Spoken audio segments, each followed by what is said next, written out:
It's really useful engine, you know. All the other engines, they'll tell you so. The offset, rushing to and fro, he's the really useful engine we adore. He's the one, he's the number one. Thomas the Tank Engine. He's the really useful engine we adore.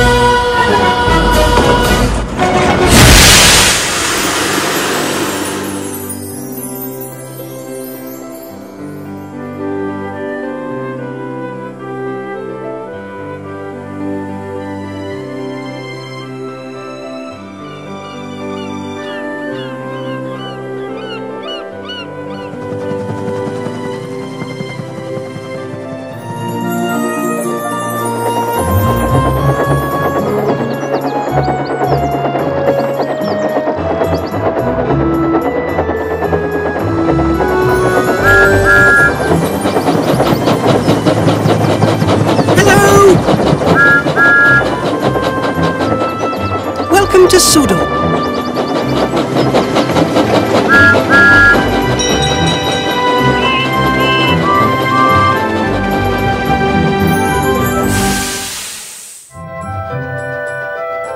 It was a crisp, cold winter day on the island of Sodor.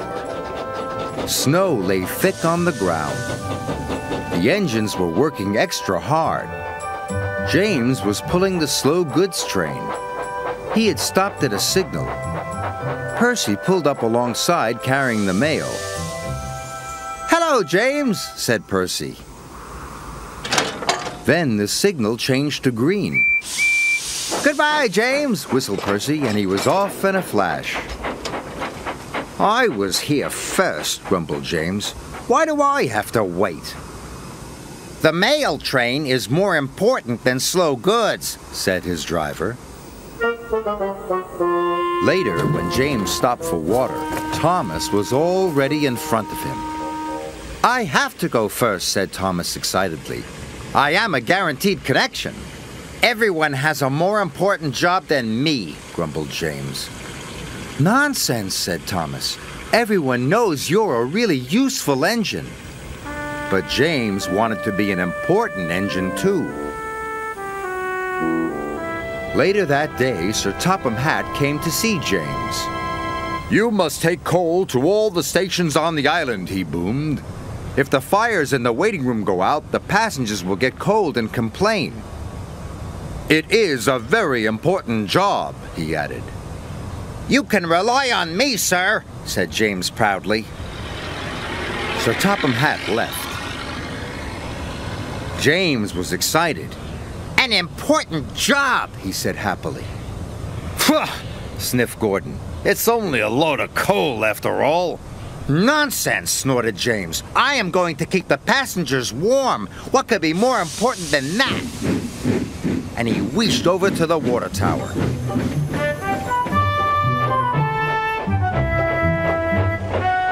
But there was a line at the water tank. "Come on," he steamed impatiently. "I have an important job to do." "Wait your turn, bossy boiler," said Thomas. James felt too important to wait, so he didn't. James rushed to the coaling station. He met Edward waiting at a junction. Edward was looking bothered.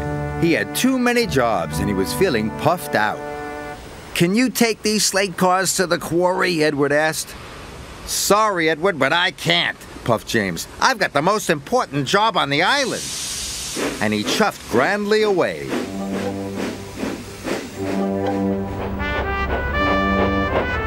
James arrived at the coaling station. He buffered up to the coal cars and was on his way.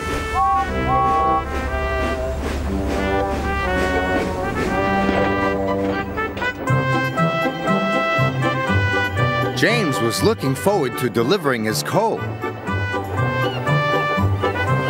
Now I'm useful and important, he chuffed happily. Then there was trouble. James puffed harder and harder. He went faster and faster. And then he began to feel hotter and hotter. I don't feel well, wailed James. And he had to stop. Your water tanks have run dry, his driver told him. We'll have to wait for help.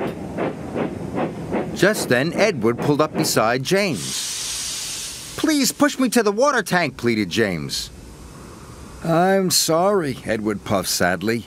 You wouldn't take my freight cars to the quarry, and now I'm running late with my passenger train. And Edward steamed away.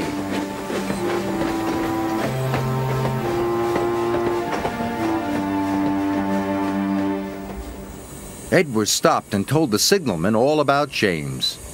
The signalman telephoned for help, and soon Salty was on his way. He pulled up alongside James. Why didn't you fill up with water this morning, matey? James told him about the line at the water tank. I've heard you were too busy to help Edward too, said Salty. I was in a hurry, protested James. Mine is the most important job on the island.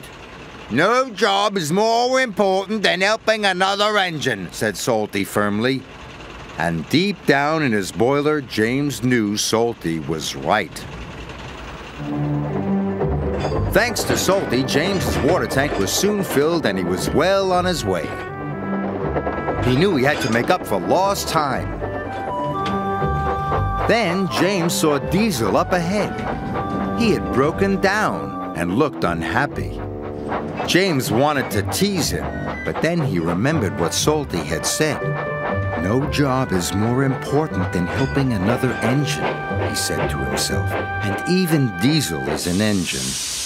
Come on, Diesel. I'll push you back to the sheds.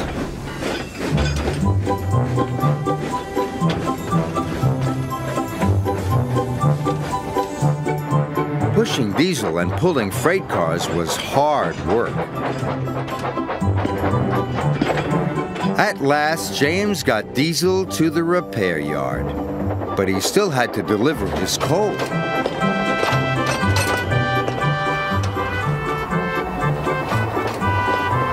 The wind blew, and it was getting colder by the minute. James steamed all over the island, delivering coal to the station waiting rooms. Everyone was pleased to see James. Thanks to him, they were all kept toasty warm. The next morning, Sir Topham Hatt came to see James.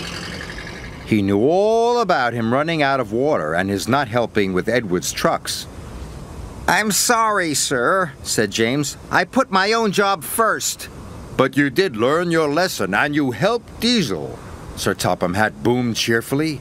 And you delivered your coal on time. You, James, are a really useful engine. James nearly burst with pride. Thank you, sir, he said. Being really useful was better than feeling important.